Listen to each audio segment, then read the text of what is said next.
Mungkin lu nggak asing sama yang namanya harakiri kan? Kalau arah kanan sering tuh bro. Iya. Ngeri banget bro. Iya, Tuh, jadi terus di black tuh bro. di black. Sampai ibu jarinya tuh mendekati tumit. Lu bayangin gak tuh bro? Dia tambah gede nih. Ibu jarinya tetap deket tumit bro.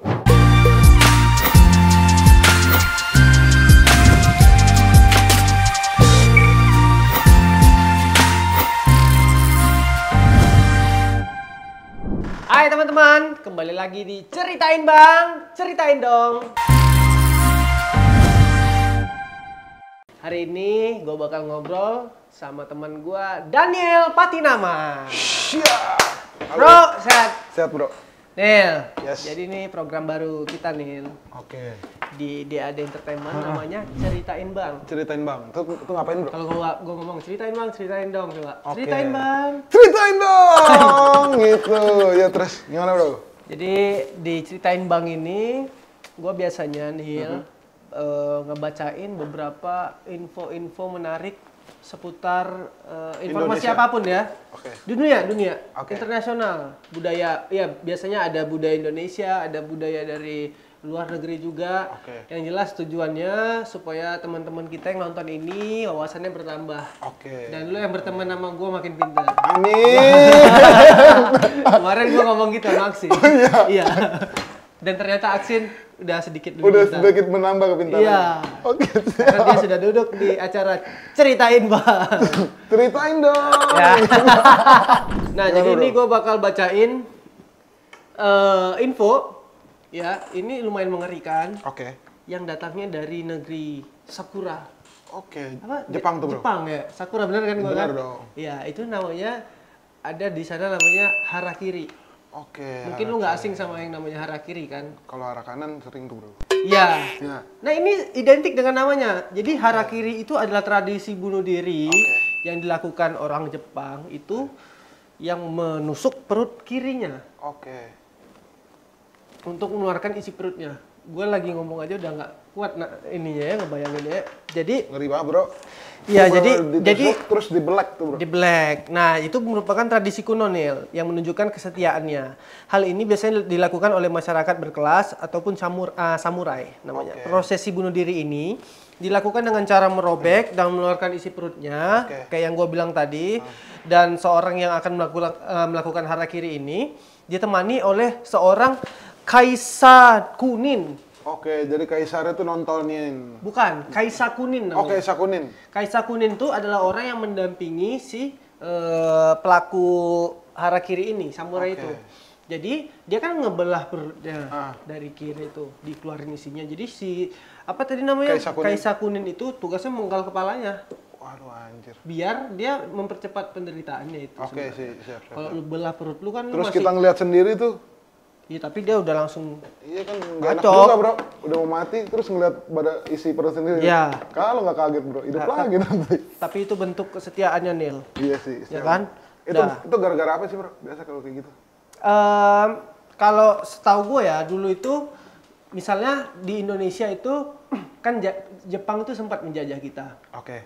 Jadi tentara-tentara Jepang itu Ah. kalau mereka dalam kondisi yang terpojok, misalnya Oke. lu tentara Jepang, tiba-tiba gue gap lu di satu rumah atau di mana, lu nggak bisa berbuat apa-apa. Oke. Lu dipaksa untuk ngaku apa segala macam Oke. informasi. Lebih baik. Bentuk kesetiaan lu terhadap kaisar Jepang lu ya lu harakiri. Oke. Just, mending gua mati Kehormatan aja. lah ya. Iya. Mati dengan terhormat. Iya. Oke sih. Tuh, Nil. Dan juga ada namanya seppuku, Nil. Seppuku sendiri itu berasal dari abad ke-12 sebagai sarana bagi kelas atas dan kelas samurai. Oke.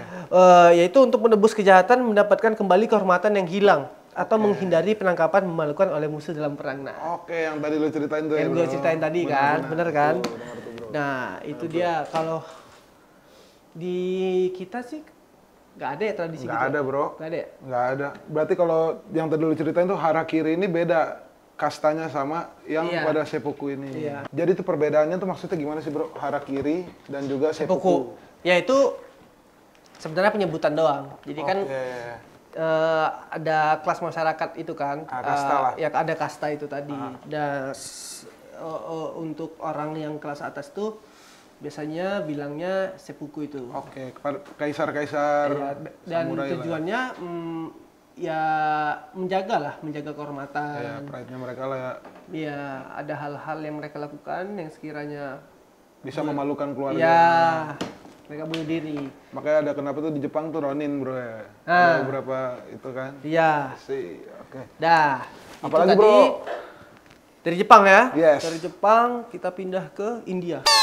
Iya. Ya kan? Nah, gua ada satu tradisi. Apa tuh bro? Ini gua baru tahu juga nih Nil.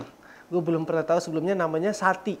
Sati. Tradisi istri bakar diri Waduh. hidup-hidup di India. Itu gara-gara apa bro? Nah, ini kayaknya sih feeling gue lebih kurang sama nih, masalah kehormatan juga. Ah. Dan di sini jelasin upacara sati itu dilakukan ketika seorang suami meninggal. Oke. Para istrinya akan ikut dibakar hidup-hidup. Beberapa riwayat menjelaskan bahwa ritual ini populer di era kerajaan Gupta 320 sampai 550 Masehi di India Utara. Nah, tujuan sati itu sebagai tindakan untuk menjaga kehormatan.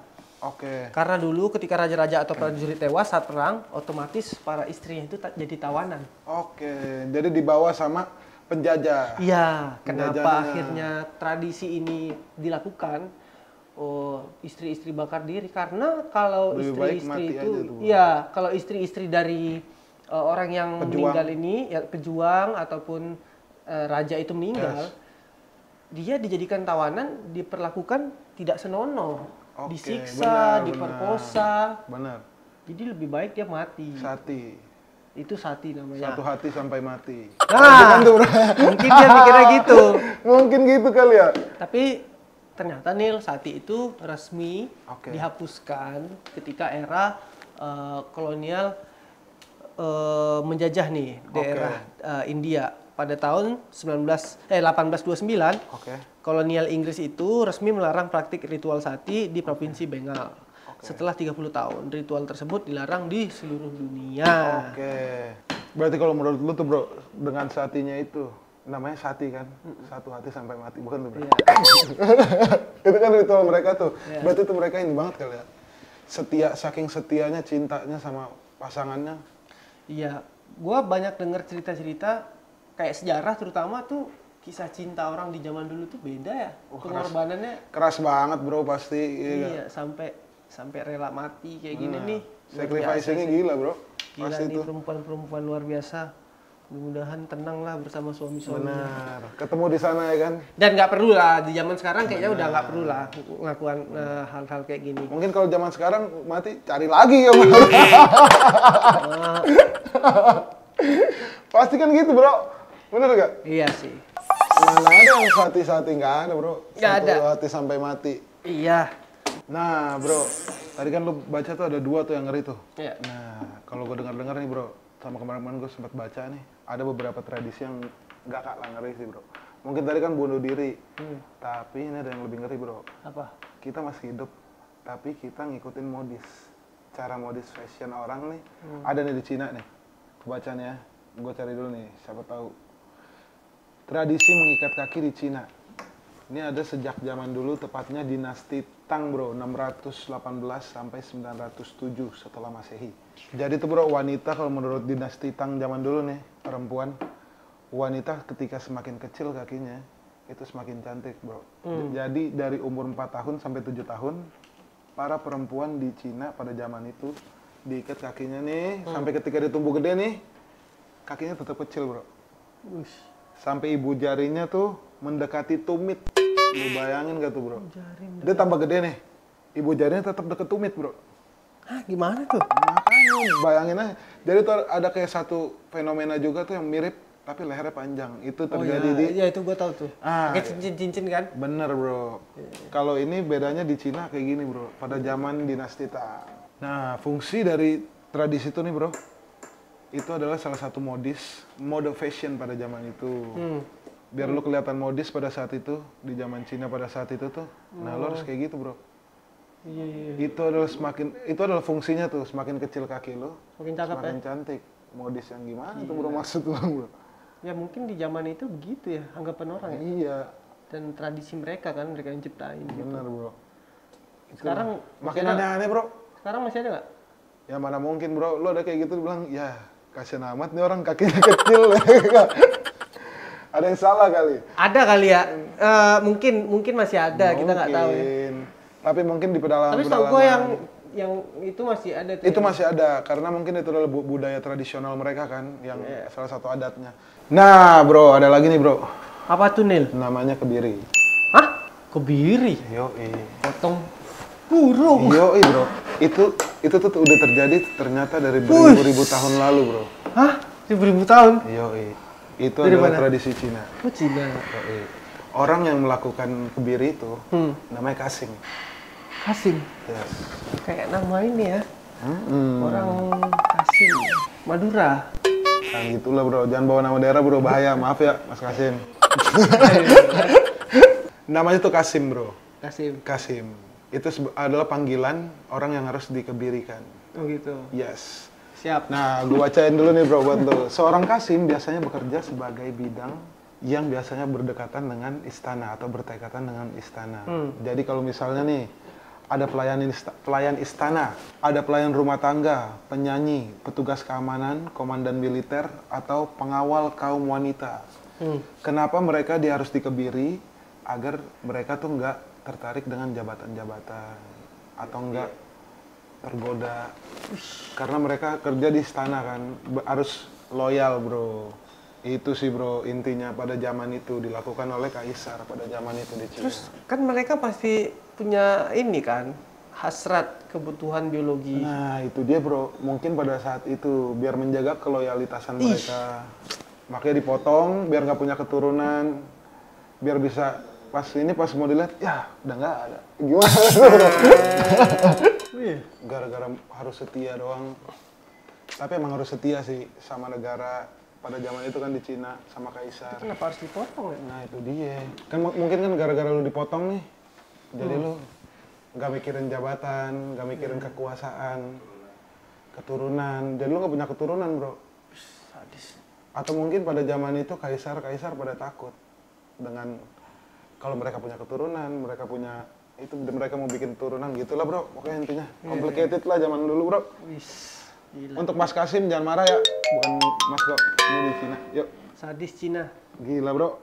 Apa namanya? Kalibri. Apa namanya? Kebiri. Kebiri, bro. Kalibri beda, brother. Kolibri.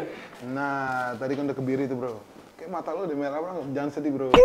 Aduh, gak kuat gua ngeliat ngebayanginnya. Aduh. Jangan dibayangin, bro. Emang ngeri. Nah, sekarang gua ada lagi nih, bro. Namanya Mati ala Rahib Buddha. Lu jangan ketawa, bro. Lu denger dulu nih. Enggak, gua kebayangin gua jadi ini tadi.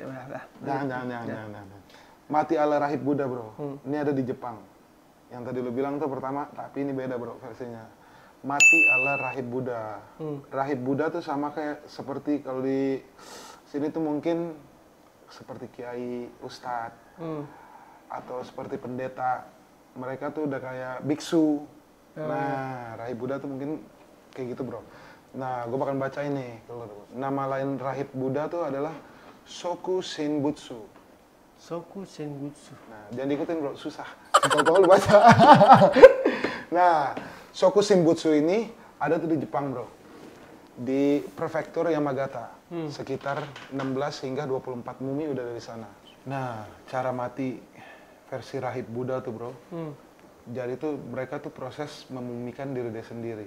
Dengan cara, itu juga prosesnya 3 tahun, bro, sebelum mereka mati. Sebelum mereka menjadi mumi. 3 tahun. 3 tahun, bro. Mati dulu. Apa gimana sih? Enggak, 3 tahun itu tuh mereka proses untuk menuju kematiannya. Spiritualisme yang tinggi nih. Karena mereka mau mencapai spiritualisme itu. Nah, caranya itu mereka memakan biji-bijian, memakan teh beracun dari akar-akaran gitu, bro. Bunuh diri dong jatuhnya. Jatuhnya sih bukan bunuh diri sih. Jatuhnya tuh mereka menganggap itu adalah proses mereka buat mencapai spiritualisme itu. Sebenarnya bukan nyiksa diri sih. Gitu sih, bro. Nah, pada saat itu ketika mereka udah capek nih, mereka udah ngerasa badan dia udah gak kuat, udah mulai kurus kering, nah mereka ke satu tempat yang udah disiapin sama mereka di kotak batu gitu, bro. Kayak petinya gitu ya? Kayak petinya gitu yang udah disiapin. Gila. Nah, Kayak tujuannya nih, bro. Ini dong. Zaman apa tuh, bro? Zaman apa tuh, Firaun. Nah, mungkin hampir seperti kayak gitu. Iya. Tapi ini versinya beda. Tujuannya itu bagi biksu yang berhasil memumikan tubuh mereka, maka dianggap telah mencapai kebudayaan yang suci. Kebudayaan yang suci. Yo, bro. Gokil ya. Itu mungkin tahap biksunya yang udah di atas banget tuh bro, spiritualnya. Itu orang-orang, kalau gue tangkap sih sabarnya tuh luar biasa tuh Wah, ya. gile bro. Dari proses mereka 3 tahun tadi ya. 3 tahun bro. Cuma makan Untuk biji-bijian. mempersiapkan diri tuh bro. Iya. Luar biasa. Ya teman-teman, Gitu bro. mudah-mudahan info yang kita bacain tadi, Daniel, thank you Daniel udah bacain. Thank you bro. Info lu nggak kalah luar biasa ternyata dari Aksin.